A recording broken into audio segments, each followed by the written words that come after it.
नमस्कार दोस्तों, आप लोग ये कहानी किस जगह से देख रहे हैं कमेंट बॉक्स में ज़रूर लिखिएगा। मम्मी जी, मैंने आपको कितनी बार कहा है कि जब मेरे मायके वाले आएं तो आप अपने इन पुराने और मैले कपड़ों में ड्राइंग रूम में मत आया कीजिए।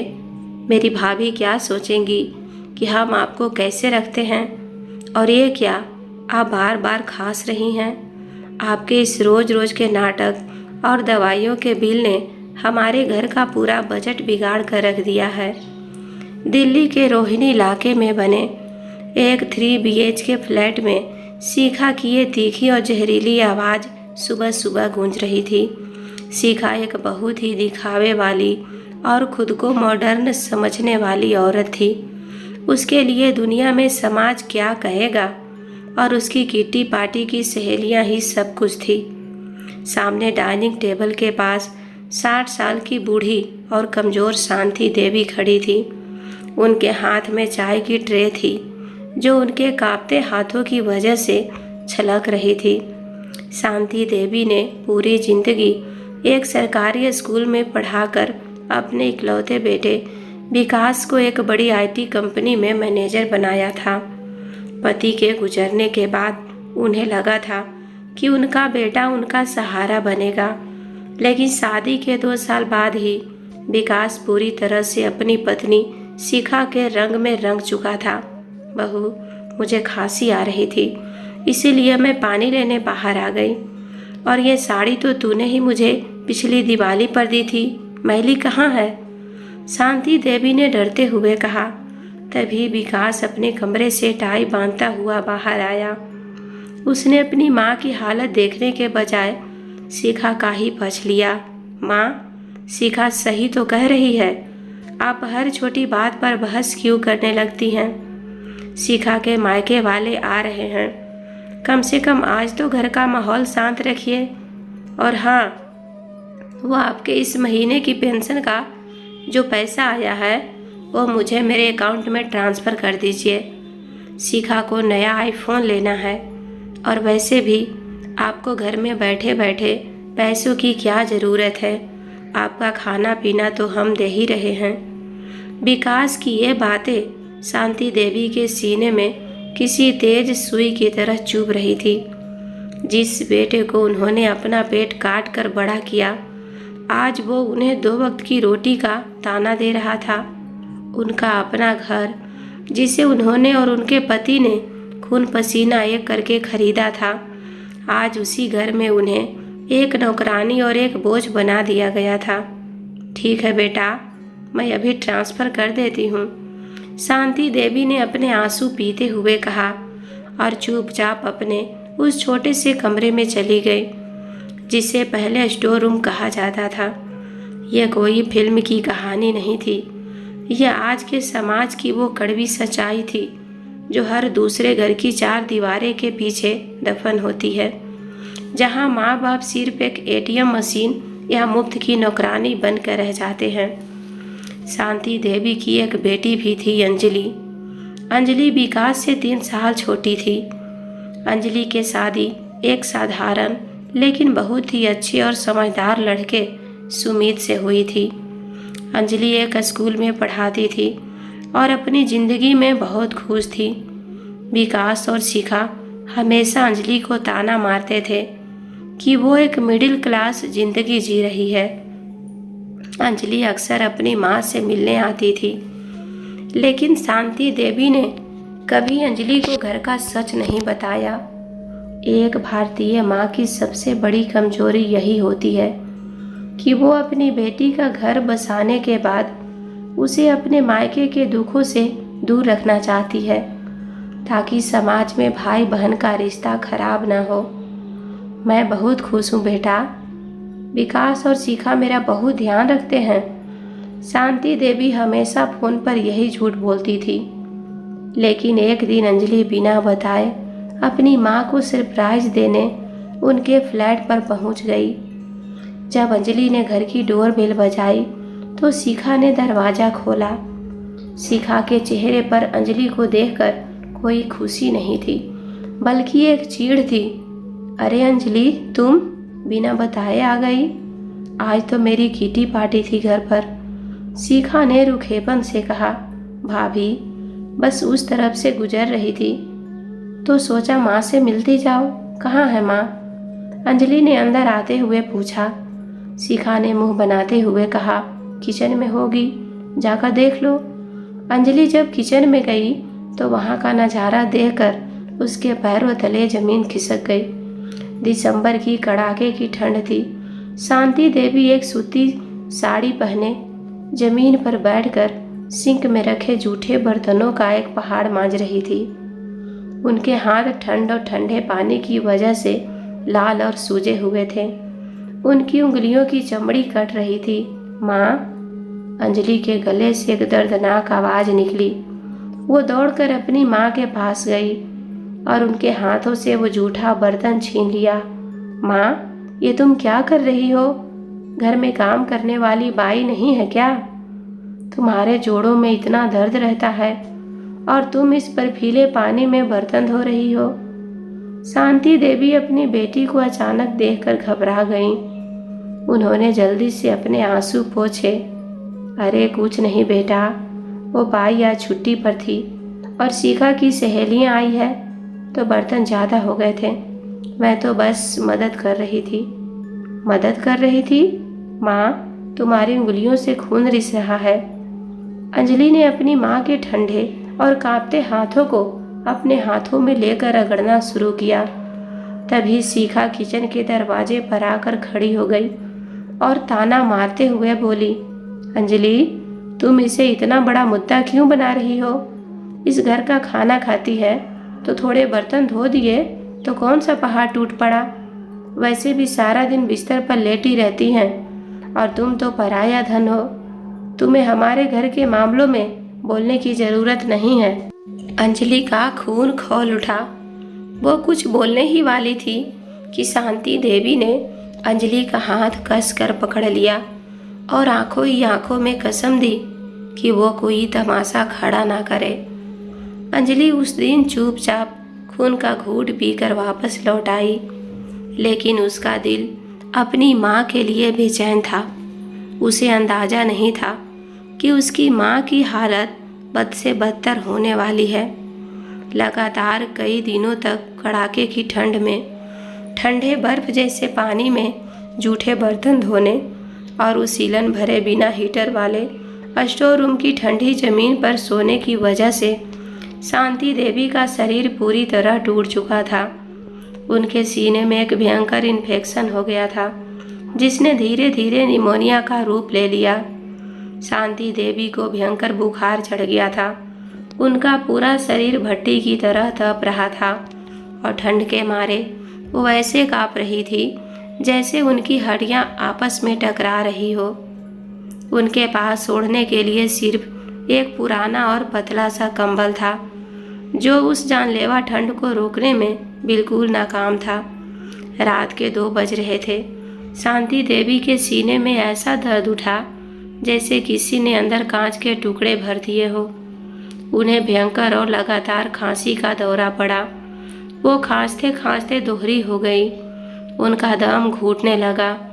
उन्होंने पानी के लिए हाथ बढ़ाया, लेकिन उनका पूरा प्लास्टिक का जग खाली था। विकास बेटा, शिखा, शांति देवी ने अपनी कांपती और टूटती हुई आवाज़ में पुकारने की कोशिश की, लेकिन उनकी आवाज़ उस बंद स्टोर रूम से बाहर नहीं जा पा रही थी। अचानक उन्हें एक बहुत तेज खांसी उठी और उनके मुंह से गाढ़ा लाल खून का एक बड़ा सा थक्का निकलकर फर्श पर गिर पड़ा। शांति देवी घबरा गईं। उनके कपड़े खून से सन गए। वो रेंगते हुए दरवाजे तक आई और उन्होंने अपने कमज़ोर हाथों से दरवाज़ा खटखटाया। बाहर अपने आलीशान बेडरूम में विकास और शिखा हीटर चलाकर मखमली रजाई में सो रहे थे। दरवाजे की आवाज़ और लगातार खांसने की आवाज़ से शिखा की नींद टूट गई। विकास उठो, तुम्हारी माँ ने फिर से अपना नाटक शुरू कर दिया है। रात के 2 बजे भी चैन से सोने नहीं देती। शिखा ने चीढ़ते हुए अपने पति को जगाया। विकास हलाते हुए उठा और स्टोर रूम की तरफ गया। उसने जैसे ही दरवाज़ा खोला शांति देवी खून से लथपथ हालत में उसके पैरों के पास गिर पड़ी। बेटा, मुझे बचा ले, मेरे सीने में बहुत दर्द हो रहा है, खून आ रहा है बेटा, मुझे किसी अस्पताल ले चल, मैं मर जाऊंगी विकास। शांति देवी अपने ही बेटे के पैर पकड़कर हाँफते हुए गिड़गिड़ा रही थी। विकास ने अपनी माँ की ये हालत देखी, लेकिन उसके भीतर का इंसान पूरी तरह मर चुका था। तभी शिखा भी अपना महंगा नाइट गाउन पहने हुए वहां आ गई। खून देखकर शिखा ने अपनी नाक सिकोड़ ली। छी, ये पूरे फर्श पर गंदा खून क्यों गिरा दिया मम्मी जी? आपको तमीज नहीं है? कल सुबह मेरी काम वाली नहीं आएगी तो क्या मैं ये खून साफ करूंगी? शिखा पागलों की तरह चिल्लाई। शिखा, माँ की हालत सच में खराब लग रही है, शायद अस्पताल ले जाना पड़ेगा, विकास ने थोड़ा घबराते हुए कहा। शिखा ने तुरंत विकास का हाथ झटक दिया और अपनी असली नीचता पर आ गई। दिमाग खराब है तुम्हारा विकास। अगर इस वक्त इन्हें शहर के किसी बड़े अस्पताल में लेकर गए तो तुम्हें पता है वो प्राइवेट डॉक्टर एडमिट करने का और टेस्ट का ही 2-3 लाख का बिल फाड़ देंगे। और तुम भूल गए क्या, अगले हफ्ते हमारी पेरिस ट्रिप है। मैंने अपनी शॉपिंग कर ली है, होटल बुक हो चुके हैं। अगर पेरिस के पैसे इस बुढ़िया की बीमारी में उड़ गए तो मैं तुम्हारे साथ कभी नहीं रहूंगी। पर शिखा, माँ खून की उल्टियाँ कर रही है। अरे तो क्या हो गया, उम्र हो गई है इनकी, खांसी में खून आ जाता है कभी कभी। तुम बस कल सुबह जाकर केमिस्ट से कोई सस्ती सी कफ सिरप ला देना। मैं अपने पेरिस ट्रिप के पैसे इनकी इन रोज की बीमारियों पर बर्बाद नहीं करने वाली। और वैसे भी इनके खांसने से मुझे नींद नहीं आ रही है। शिखा ने बहुत ही बेरहमी से शांति देवी को पैर से पीछे की तरफ धकेला। शांति देवी फर्श पर गिर पड़ी। शिखा ने बाहर से स्टोर रूम का दरवाजा बंद किया और उस पर बाहर से कुंडी लगा दी। शिखा, कुंडी क्यों लगा रही हो? विकास ने पूछा, ताकि ये रात भर बाहर आकर हमारा खून ना पिए। चुपचाप अंदर खांसती रहेंगी, हमें आवाज़ तो नहीं आएगी कम से कम, शिखा ने कहा और विकास का हाथ पकड़कर उसे वापस अपने गर्म बेडरूम में ले गई। अंदर स्टोर रूम के उस घूप अंधेरे में शांति देवी उसी ठंडे फर्श पर खून के बीच पड़ी तड़प रही थी। जिस बेटे के लिए उन्होंने अपनी जवानी के सारे सुख कुर्बान कर दिए थे, आज वो बेटा अपनी पत्नी की एक ट्रिप के लिए अपनी माँ को तड़प तड़प कर मरने के लिए छोड़ गया था। शांति देवी ने अपनी किस्मत को कोसा और दर्द के मारे वहीं जमीन पर बेहोश हो गई। लेकिन कुदरत को कुछ और ही मंजूर था। शांति देवी के स्टोर रूम की एक छोटी सी खिड़की बालकनी की तरफ खुलती थी, जो पड़ोस वाले फ्लैट की बालकनी से सटी हुई थी। पड़ोस में रहने वाली मिसेज शर्मा एक बहुत ही नेक दिल औरत थी। रात के सन्नाटे में जब उन्होंने शांति देवी की दर्दनाक खांसी और कराहने की आवाज़ सुनी तो उन्हें बहुत चिंता हुई। वो जानती थी कि शिखा और विकास अपनी माँ के साथ कैसा सलूक करते हैं।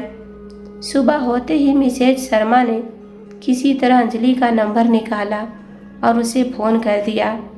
अंजलि बेटा, मैं पड़ोस से शर्मा आंटी बोल रही हूँ। तुम्हारी माँ रात भर बहुत बुरी तरह खांस रही थी और दर्द से कराह रही थी। मैंने सुबह उनकी खिड़की से झांक कर देखा तो वो ज़मीन पर बेहोश पड़ी हैं और उनके कपड़ों पर खून लगा है। विकास और शिखा ने दरवाज़ा बाहर से बंद किया हुआ है। तू जल्दी आ जा बेटा, वरना तेरी माँ जिंदा नहीं बचेगी। यह सुनते ही अंजलि के हाथ से फ़ोन छूट गया।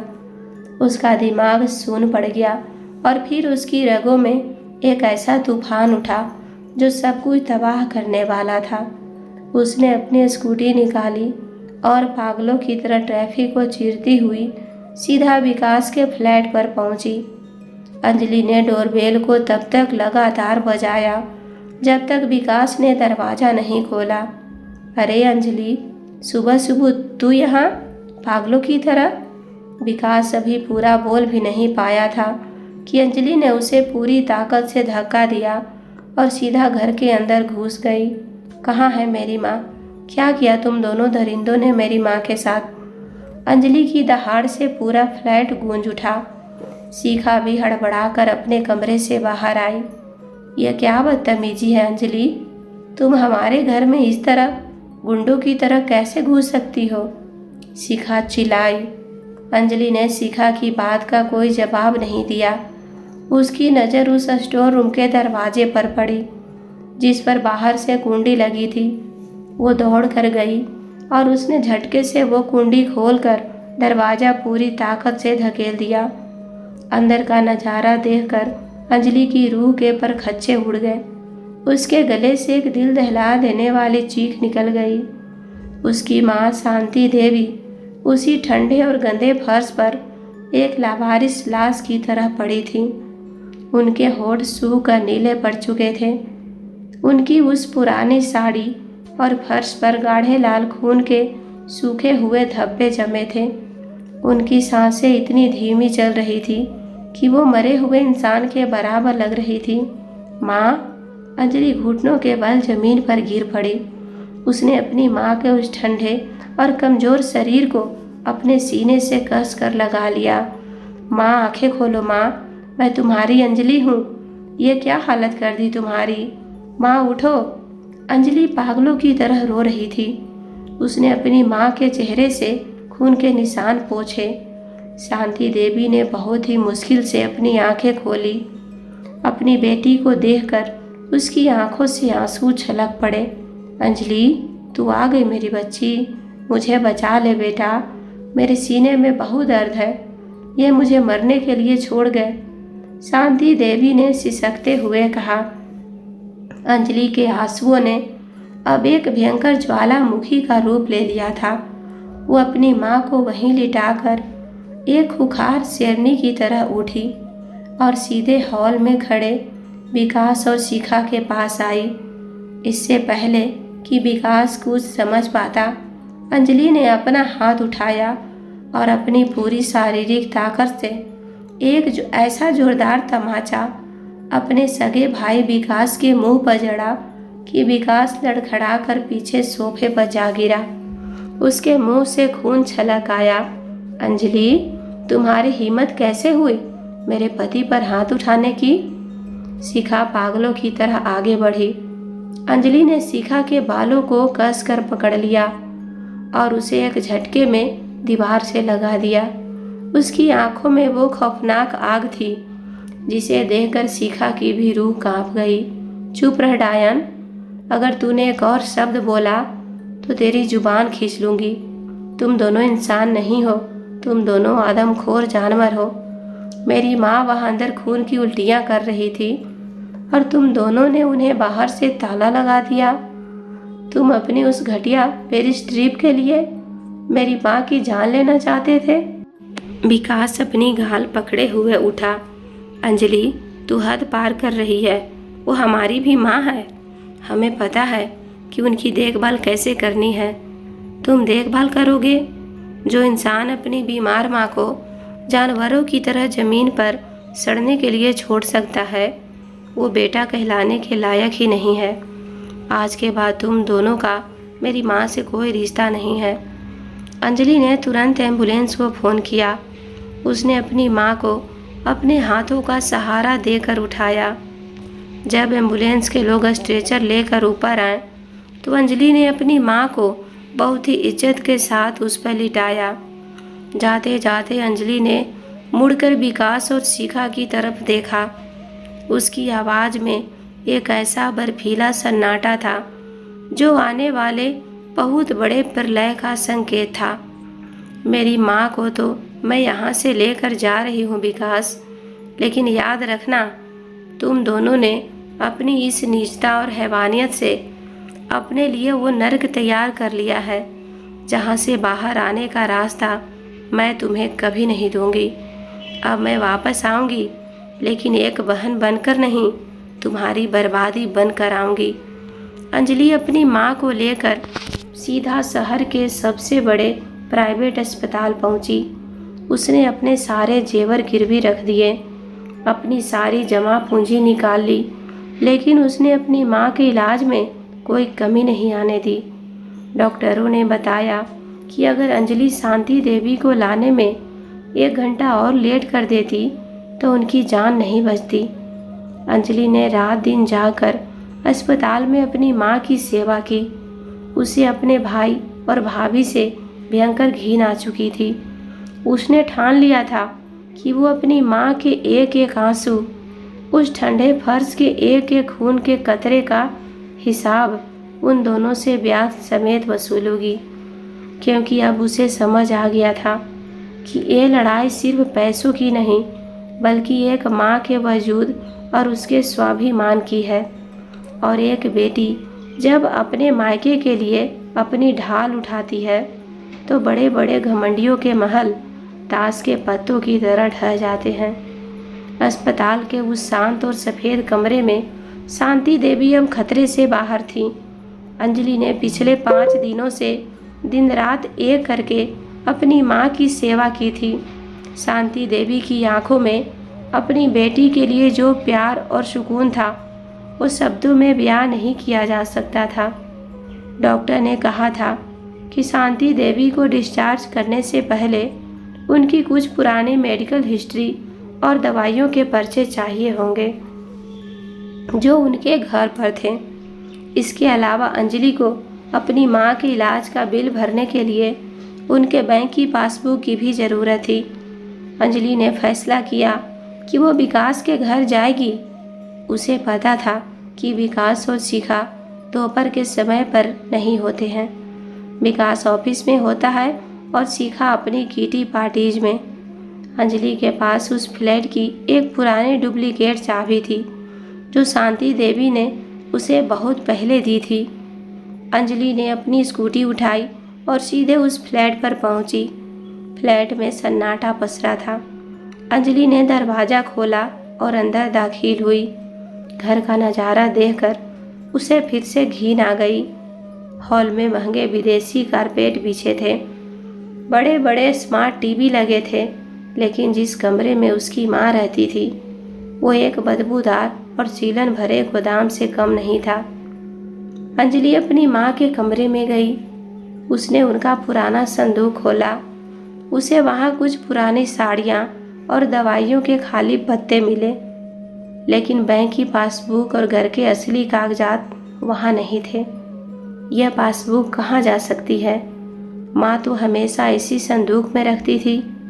अंजलि ने खुद से कहा। उसे शक हुआ कि विकास और शिखा ने जरूर वो कागजात अपने पास रख लिए होंगे।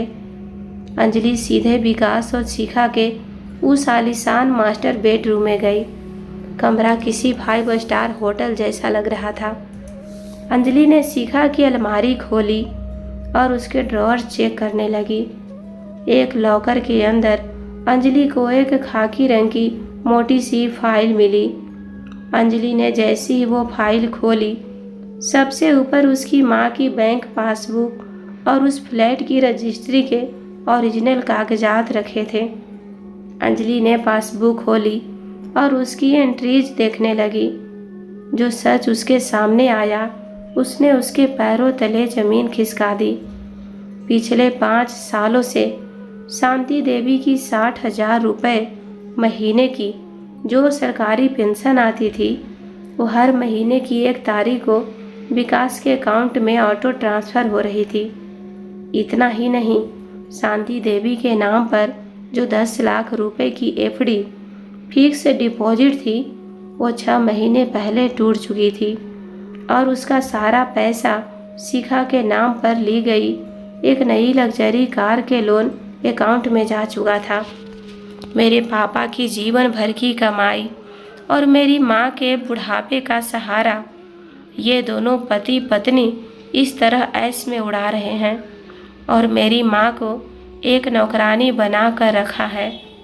अंजलि की आंखों से आंसुओं के साथ साथ भयंकर गुस्से की आग फूट पड़ी, लेकिन अंजलि का खौफनाक सदमा अभी बाकी था।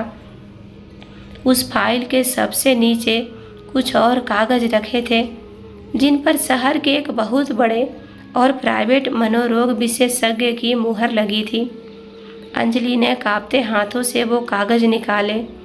वो कागज अंग्रेजी में थे। अंजलि एक पढ़ी लिखी स्कूल टीचर थी। उसने जैसे जैसे उन कागजों को पढ़ना शुरू किया, उसके शरीर का सारा खून पल भर में सूख कर बर्फ बन गया। उसकी सांसें गले में अटक गई। वो कोई मामूली डॉक्टर के पर्चे नहीं थे।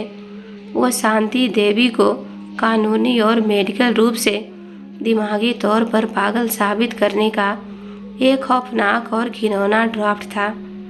विकास और शिखा ने उस भ्रष्ट डॉक्टर को लाखों रुपए की रिश्वत देकर एक ऐसी झूठी रिपोर्ट तैयार करवाई थी जिसमें लिखा था कि शांति देवी को अल्जाइमर और सिजोफ्रेनिया जैसी भयंकर मानसिक बीमारियां हैं और वो अपने परिवार के लिए खतरनाक हो सकती है। उस फाइल में एक एडमिशन फॉर्म भी था जो शहर के बाहर बने एक बहुत ही बदनाम और खस्ताहाल पागल खाने का था। फॉर्म पर विकास के साइन पहले से मौजूद था। अंजलि का दिमाग सुन्न हो गया। पूरा पजल उसकी आंखों के सामने शीशे की तरह साफ हो गया था। विकास और शिखा की साजिश सिर्फ पैसे ऐंठने की नहीं थी। वो अपनी उस पेरिस ट्रिप से ठीक पहले एक एम्बुलेंस बुलाकर शांति देवी को जबरदस्ती उस पागल खाने की काल कोठरी में सड़ने के लिए भेजने वाले थे, क्योंकि अगर शांति देवी कानूनी रूप से पागल घोषित हो जाती तो उनके नाम पर मौजूद इस करोड़ों के फ्लैट का पूरा कंट्रोल सीधे तौर पर विकास को मिल जाता और वो उसे आसानी से बेचकर हमेशा के लिए विदेश सेटल हो सकते थे। तुम लोग इंसान नहीं, तुम लोग साक्षात शैतान हो। अंजलि के गले से एक दर्दनाक चीख निकली। वो वहीं फर्श पर बैठ गई और अपने दोनों हाथों से अपना सिर पकड़ लिया। उसका अपना सगा भाई, जिसके साथ उसके बचपन में एक ही थाली में खाना खाया था, वो अपनी ही जन्म देने वाली माँ को जीते जी नरक में गाड़ने की तैयारी कर रहा था। अंजलि ने वो पुरानी फाइल अपने बैग में रख ली। उसकी आंखों के आंसू अब पूरी तरह सूख चुके थे। उन आंसुओं की जगह एक ऐसी धधकती हुई आग ने ले ली थी जो अब शिखा और विकास के पूरे अस्तित्व को जलाकर भस्म करने वाली थी। 1 महीना बीत गया। शांति देवी अब पूरी तरह से ठीक हो चुकी थी और अंजलि के घर पर एक सम्मानजनक और सुकून की जिंदगी जी रही थी। उधर विकास और शिखा को लगा कि अंजलि ने उनकी जान छोड़ दी है और शांति देवी अब हमेशा के लिए अंजलि के गले पड़ गई है। उन्होंने इस मौके का फ़ायदा उठाते हुए अपनी झूठी शान और समाज में रुतबे का दिखावा करने के लिए अपने उसी आलीशान फ्लैट में एक बहुत बड़ा पारिवारिक डिनर और माता की चौकी का आयोजन किया। उनका मकसद सिर्फ शिखा के अमीर मायके वालों और समाज के बड़े रिश्तेदारों को यह दिखाना था कि वो कितने संस्कारी और रईस हैं। पूरे घर को इटालियन लाइटों और विदेशी फूलों से सजाया गया था। शहर के सबसे महंगे केटरर को बुलाया गया था। हॉल में बुआ जी, चाचा जी, मामा और शिखा के अमीर माता पिता और भाई भाभी सब भारी भरकम कपड़े और सोने के जेवर पहन कर बैठे थे। शिखा 1 लाख रुपए की कांजीवरम साड़ी पहनकर पूरे घर में मटक रही थी। वो अपनी सहेलियों और रिश्तेदारों के बीच अपने पैसों का घमंड दिखा रही थी। अरे बुआ जी, ये जो नया झूमर आप देख रही है ना, ये मैंने इटली से इंपोर्ट करवाया है। विकास तो मुझे मना कर रहे थे, लेकिन मैंने कहा कि घर का स्टैंडर्ड भी तो कोई चीज़ होती है। शिखा ने अपनी हीरो की अंगूठी चमकाते हुए कहा। विकास भी अपने रिश्तेदारों के बीच सीना तान कर खड़ा था। चाचा जी, मैंने तो अपनी कंपनी में कह दिया है कि मुझे 1 महीने की छुट्टी चाहिए। शिखा कह रही थी कि पेरिस जाना है, तो बस कल रात की हमारी फ्लाइट है। शिखा की माँ अंजलि की समधन ने बहुत ही गर्व से कहा, अरे मेरा दामाद तो लाखों में एक है, अपनी पत्नी को महारानियों की तरह रखता है। तभी बुआ जी ने पूछा, अरे विकास, तेरी माँ कहाँ है? शांति भाभी नजर नहीं आ रही। शिखा ने तुरंत अपनी झूठी मुस्कान लाते हुए कहा, अरे बुआ जी, मम्मी जी की थोड़ी तबीयत खराब थी तो अंजलि के घर गई हुई है कुछ दिन आराम करने के लिए। वो बेचारी बहुत कमज़ोर हो गई है ना, तो हमने सोचा बेटी के पास रहेंगी तो मन लगा रहेगा। हाँ बुआ जी, हम तो माँ को पेरिस ले जाना चाहते थे, लेकिन डॉक्टर ने उन्हें सफ़र करने से मना कर दिया। विकास ने ऐसा सफ़ेद झूठ बोला कि उसे खुद पर भी शर्म नहीं आई। तभी उस आलीशान फ्लैट का दरवाज़ा खुला। दरवाजे पर अंजलि खड़ी थी और उसके साथ व्हील चेयर पर उसकी माँ शांति देवी बैठी थी। शांति देवी ने एक बहुत ही साफ सुथरी और सुंदर साड़ी पहनी हुई थी। उनके चेहरे पर अब बीमारी की वो मायूसी नहीं थी, बल्कि अपनी बेटी के होने का एक गहरा सुकून था। अंजलि के चेहरे पर कोई गुस्सा नहीं था, बल्कि एक ऐसी खामोश और बर्फीली शांति थी जो किसी बहुत बड़े प्रलय के आने से पहले होती है। अंजलि को देखकर शिखा और विकास के चेहरों का रंग एक पल के लिए उड़ गया, लेकिन शिखा ने तुरंत अपने आप को संभाला और झूठी खुशी दिखाते हुए आगे बढ़ी। अरे अंजलि, तुम आ गई? आओ आओ, हमने तो तुम्हें बुलाया ही था। और मम्मी जी, आप कैसी हैं अब? शिखा ने अपनी सास के पैर छूने का झूठा नाटक किया। विकास भी आगे आया। अंजलि, माँ को अंदर कमरे में ले जा, वहाँ आराम करेंगी। मेरी माँ आज किसी कमरे में नहीं छुपेंगी विकास भैया। मेरी माँ आज इसी हॉल में इस घर की मालकिन की हैसियत से सबके बीच बैठेंगी। अंजलि ने बहुत ही कड़क और गूंजती हुई आवाज़ में कहा। अंजलि की आवाज़ सुनकर पूरे हॉल में सन्नाटा छा गया। सब लोग अंजलि की तरफ देखने लगे। शिखा की माँ को अंजलि का ये लहजा पसंद नहीं आया। उन्होंने ताना मारते हुए कहा, अरे अंजलि बेटी, ये कैसा बर्ताव है? तुम्हारा भाई इतने प्यार से कह रहा है और तुम तो पराया धन हो, अपने मायके में आकर इस तरह हुक्म नहीं चलाते। शिखा इस घर की बहू है, उसे पता है क्या सही है क्या गलत। यह सुनते ही अंजलि की आंखों में वो ज्वाला भड़क उठी जिसे वो पिछले 1 महीने से अपने सीने में दबाए बैठी थी। पराया धन? अंजलि ने एक बहुत ही खौफनाक और तीखी हंसी हंसी। उसकी हंसी ने पूरे हॉल में मौजूद मेहमानों की रूह कँपा दी। अंजलि अपनी माँ की व्हील चेयर को हॉल के बिल्कुल बीचों बीच ले आई और खड़ी हो गई। आंटी जी, आप बिल्कुल सही कह रही हैं, मैं पराया धन हूँ, लेकिन आज ये पराया धन आपको आपके संस्कारी दामाद और आपकी इस हाई क्लास बेटी की वो असली औकात दिखाने आई है जिसे देखकर आप लोगों को खुद पर शर्म आ जाएगी। अंजलि ने उंगली उठाते हुए दहाड़ कर कहा, अपनी जुबान पर लगाम रखो अंजलि, तुम हमारे घर के फंक्शन में आकर तमाशा नहीं कर सकती। शिखा पागलों की तरह चिल्लाई। तमाशा तो अब शुरू होगा शिखा भाभी। अंजलि ने अपने बैग से वो खाकी रंग की मोटी सी फाइल निकाली और उसे हॉल के बीचों बीच शीशे की मेज पर पूरी ताकत से पटक दिया। धड़ाम की आवाज़ से सब लोग चौंक गए।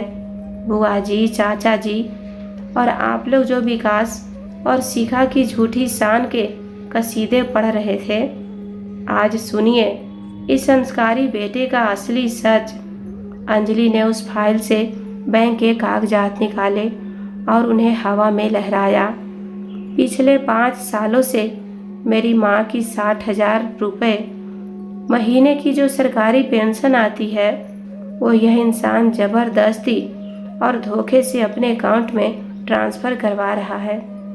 मेरी माँ के नाम की वो 10 लाख की एफडी जो मेरे पापा ने उनके बुढ़ापे के इलाज के लिए बनवाई थी, वो तुड़वाकर इस महारानी शिखा ने अपनी नई कार खरीदी है। और जिस इटालियन झूमर की यह तारीफ कर रही थी, वो मेरी माँ के गहने बेच कर आया है। हॉल में बैठे रिश्तेदारों के मुंह खुले के खुले रह गए। शिखा के मायके वाले अवाक रह गए। विकास का चेहरा पसीने से तर-बतर हो गया। वो हड़बड़ा कर आगे बढ़ा। अंजलि, तू पागल हो गई है क्या? ये घर की बातें बाहर क्यों उछाल रही है?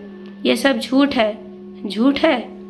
अंजलि ने अपना फ़ोन निकाला और उसे टीवी के स्मार्ट स्क्रीन से कनेक्ट कर दिया। तो फिर ये देखो विकास भैया, टीवी स्क्रीन पर एक वीडियो प्ले होने लगा।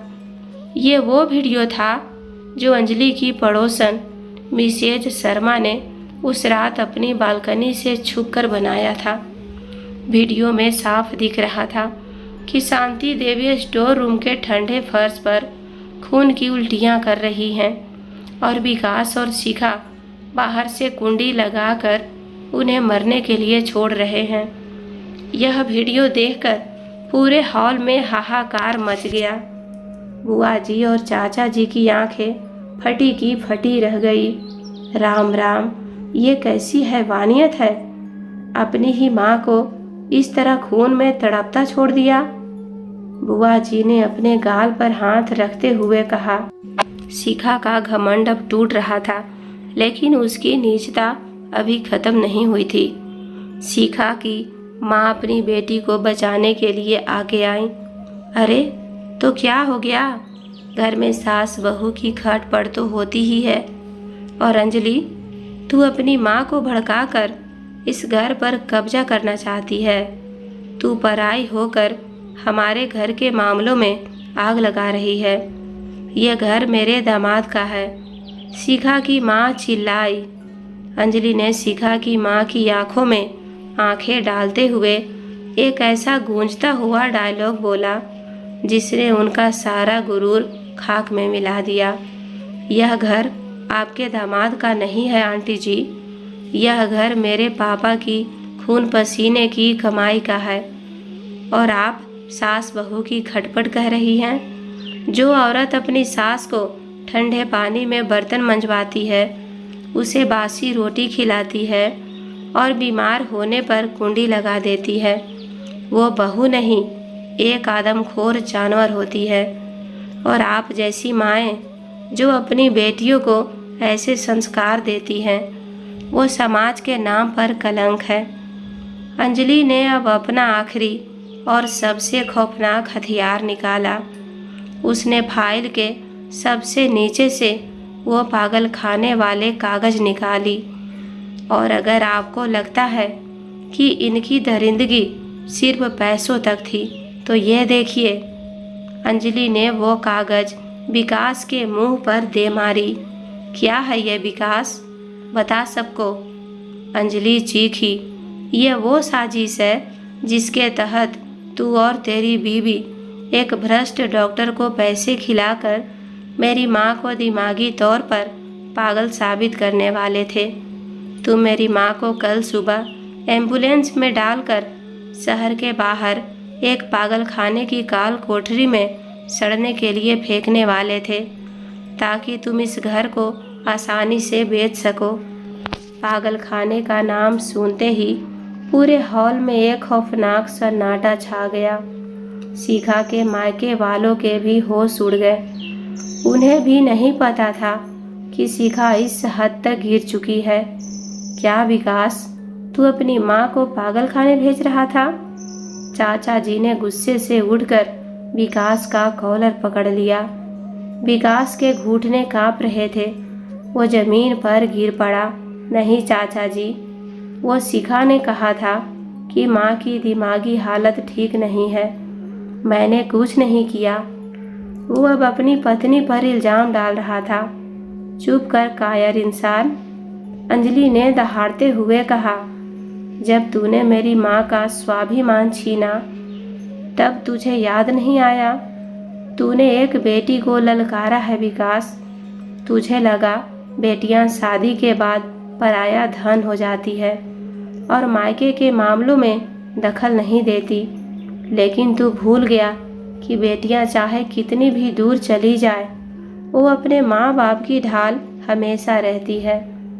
जब एक बेटा नालायक निकलता है तो बेटी को ही श्रवण कुमार बनना पड़ता है। अंजलि ने फाइल से एक और कानूनी नोटिस निकाला और उसे मेज पर रख दिया। यह सीनियर सिटीजन एक्ट के तहत डिस्ट्रिक्ट कोर्ट का ऑर्डर है। मैंने पुलिस और कोर्ट में तुम्हारी सारी बैंक डिटेल्स, वो झूठी मेडिकल रिपोर्ट और सारे सबूत जमा कर दिए हैं कि तुम मेरी माँ का मानसिक, शारीरिक और आर्थिक शोषण कर रहे हो। अंजलि की आवाज़ अब एक जज की तरह कड़क हो चुकी थी। यह फ्लैट मेरी माँ के नाम पर है विकास, और इस कोर्ट ऑर्डर के तहत मेरी माँ ने तुम्हें और तुम्हारी इस घमंडी पत्नी को अपनी सारी चल अचल संपत्ति से बेदखल कर दिया है और पुलिस की गाड़ियाँ नीचे आ चुकी है। तुम दोनों को आज रात इसी वक्त इसी जोड़े में यह घर खाली करना होगा। क्या? शिखा पागलों की तरह चीख पड़ी। यह नहीं हो सकता, यह मेरा घर है, मैं कहीं नहीं जाऊंगी। तभी हॉल के दरवाजे से पुलिस के 2 इंस्पेक्टर और कुछ महिला कांस्टेबल अंदर आए। मिस्टर विकास, कोर्ट का ऑर्डर है, आप लोगों को अभी इसी वक्त यह घर खाली करना पड़ेगा और आपके खिलाफ धोखाधड़ी और हत्या के प्रयास की FIR दर्ज हो चुकी है। आपको हमारे साथ थाने चलना पड़ेगा। इंस्पेक्टर ने सख्त लहजे में कहा। विकास का वो सारा घमंड, उसकी वो IT मैनेजर वाली शान सब टूट चुकी थी। उसके रिश्तेदारों के सामने उसकी जो बेइज्जती हुई थी, उसके बाद वो समाज में सिर उठाने लायक नहीं बचा था। माँ, मुझे माफ़ कर दो माँ। विकास घुटनों के बल घिसटता हुआ अपनी माँ के पैरों में आ गिरा। मैं इस शिखा की बातों में आकर अंधा हो गया था। मुझे अपने घर से मत निकालो माँ, समाज क्या कहेगा? मेरी इज्जत मिट्टी में मिल जाएगी माँ, मुझे जेल मत भेजो।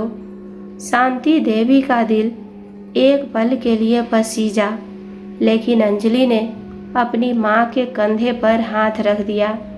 शांति देवी को भी वो रात याद आ गई जब वो खून में तड़प रही थी और विकास ने बाहर से कुंडी लगा दी थी।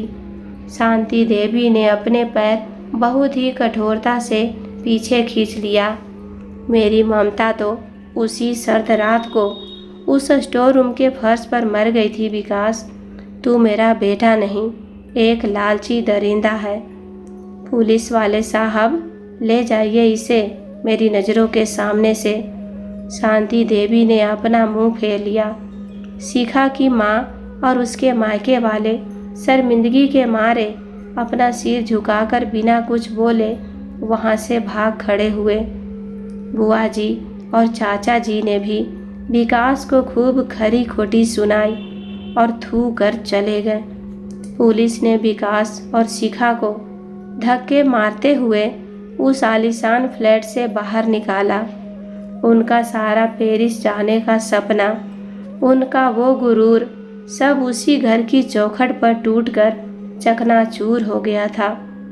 वो रातों रात अपने ही घर से बेघर होकर सड़कों की धूल बन चुके थे। अंजलि ने दरवाज़ा बंद किया और अपनी माँ को कसकर गले लगा लिया। अब तुम्हें कोई नहीं सताएगा माँ, तुम्हारा ये घर अब तुम्हारा है। मैं और सुमित हमेशा तुम्हारे साथ रहेंगे। अब से तुम्हें किसी के आगे हाथ फैलाने की ज़रूरत नहीं है।